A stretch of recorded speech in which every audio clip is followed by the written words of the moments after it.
What up, y'all? Welcome back to Off the Bench. Right now, it is my pleasure, as we're going to start doing every single Monday, to be joined by the man, the general manager of LSU football, Mr. Austin Thomas.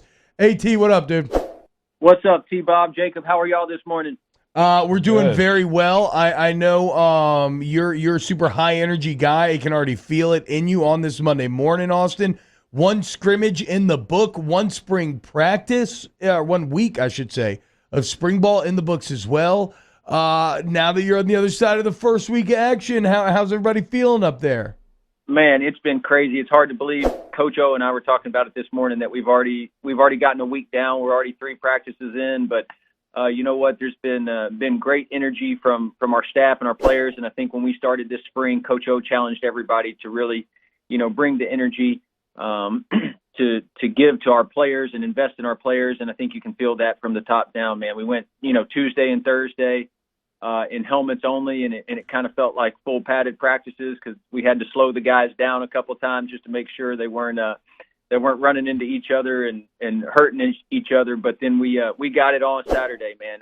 Early morning scrimmage in Tiger Stadium, number 1. I haven't been in there in a few years, so it was special to me. Wow. Yeah. Really, really awesome, really great energy. Really proud of our staff and our players for competing and having a great day Saturday. I mean, I felt the energy in a still shot. I talked about it when we came on the show today, Austin. I mean, they had a still shot of the Big Cat drill, and there's Jake Peets, Durante Jones right in the still shot. Typically, that's like you'll see some strength coaches and Coach O over there. Like every coach was engaged in something, even like Big Cat. Like Big Cat obviously is something you're trying to get energy out of your team before you practice, but it seems like they are locked in right now. No question. Young coordinators, very energetic. I think they hold their staffs accountable. And then that trickles down to the players, and the players feed off that, and they feel that, and they're ready to go out there and compete, and that's what kind of sets the tone for practice. And I think Big Cat did that on Saturday for sure. And so, speaking of competing, there's competition all over the place in terms of position groups. Obviously, Austin, the evergreen conversation for y'all is going to be surrounding that quarterback position, which makes a lot of sense, and there's a lot of very viable candidates in the running. What were the takeaways from that spot? It's always a bit of a, kind of a nervous day, or maybe not a nervous day, but it's a big test day for quarterbacks that first day where you're in that stadium scrimmaging and a bit more of a game setup, and you're trying to lead that offense. So how did the different QBs fare?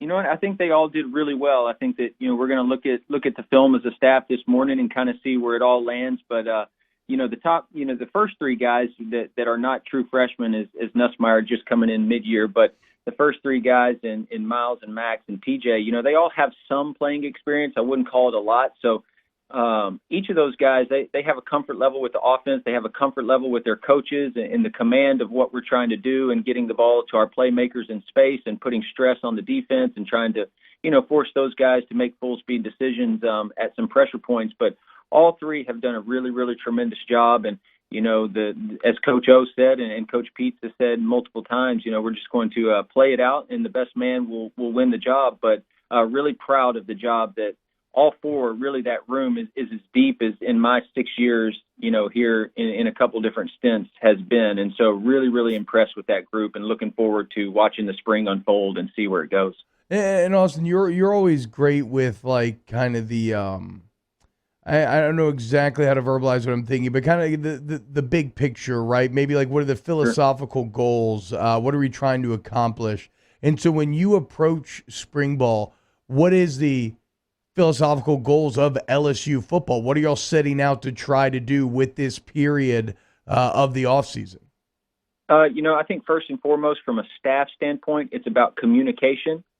And I think it's about, investing in these players and letting them know that we love them and we care about them and vice versa. I think when you have that kind of relationship between, coach to coach, coach to player, player to coach, right, and there's some transparency and honesty and trust that's built in there, I think that's where chemistry is built and a team is built, right? But I think on top of that, in the spring, on the field, toughness, discipline, doing things right? That the little things, the fine details of football are what our focus has been, because I think that for whatever reason, that may have caught up to us a little bit in the past year, and those are the things that we need to get back to in order to have success on the field, because we have a tremendously talented team and some very, very talented skill sets from individual players, and so it's important to do those little things right to give us an edge. Austin, last time we talked to you, we talked about the early enrollees. I believe LSU has 9 this year already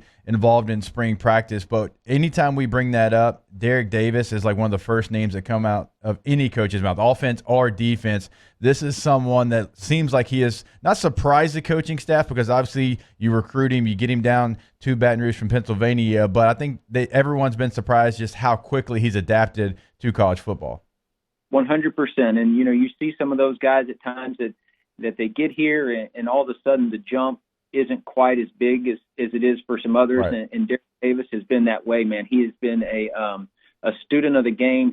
It's funny as a freshman, but just the maturity level that he has, he's really been a pro's pro. I mean, he is where he needs to be. He is constantly around here asking questions. He's on time for everything. He's studying his film. He's the first one to Breakfast Club. He's the first one to practice. He's the first one to meetings. And it's just a guy that lives and breathes football, and even bigger than that, lives his life the right way. And I think you see that trickle down throughout, what he does on a daily basis. And it's been really, really fun to see. So there's a direct correlation between the way he lives his life and then the translation of that into football. We're talking to LSU General Manager Austin Thomas here on Off the Bench. Austin, recruiting never stops, even when you are busy putting together practice plans, getting ready on the practice field. And your job especially never stops, right? Like you have so many different things that technically fall under your umbrella. So outside of on the practice field, how do you manage recruiting and these other elements during this time of year when you have you're like a dog with too many tennis balls? Sure. You know what? It comes down to one thing, T-Bob. It's putting great people around you and letting them do their job, right? You have to have trust in people. They have to have trust in you. And, I try really hard not to limit people in their creativity. Always tell people that, nobody works for me, only with me.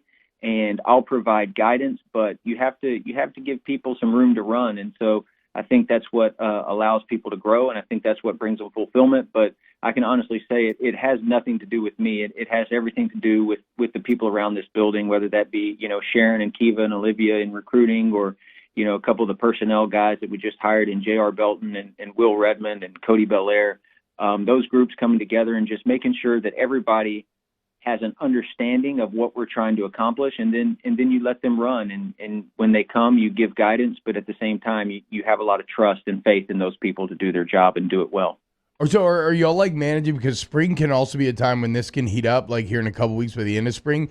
Do y'all monitor things like the transfer portal at this time? Like how do you get how do you wrap your heads around that? Yeah, you said it best, T-Bob. That never stops. We get a report on the transfer portal every single day. Who's gone where? Who's entered? What guys may be available. Same with recruiting. We get a report every single day. A lot of these camps, big camps, are going on around the country right now.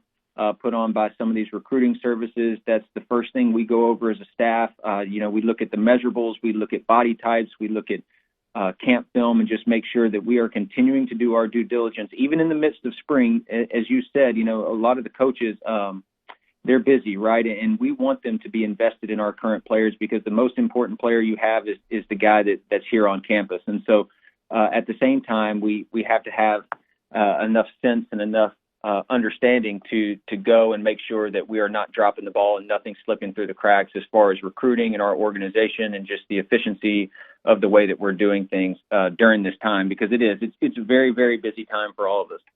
Is that the thing that's changed maybe the most about college football? Because I was talking with an SEC head coach and said, back when you were playing, we had, every couple of weeks we would check in on the roster, almost like your quarterly meetings. He said now, but it is an every day, every 2-day thing where you're seeing your roster, going over your roster, what you potentially could lose, what you potentially could bring in, because there's so many moving parts. And it's so hard now to even get to that hard 85 where you actually have the scholarships that you're able to use.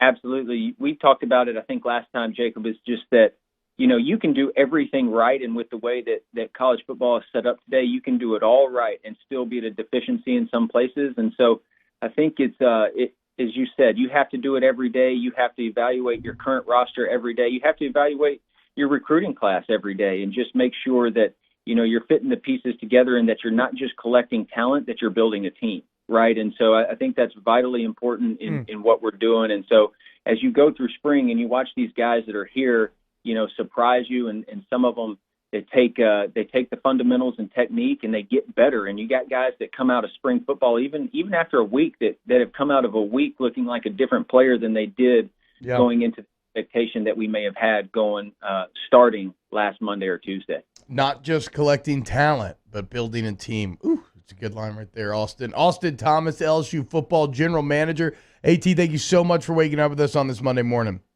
Hey, I appreciate you guys so much. Y'all have a great week and looking forward to seeing you guys here shortly. Yes, sir. Absolutely. And then we will talk to you again next Monday as well, checking in with LSU spring ball as the first scrimmage is in the book. So crazy. There's so much going on right now. Close out hour number 1 when we get back here on Off the Bench.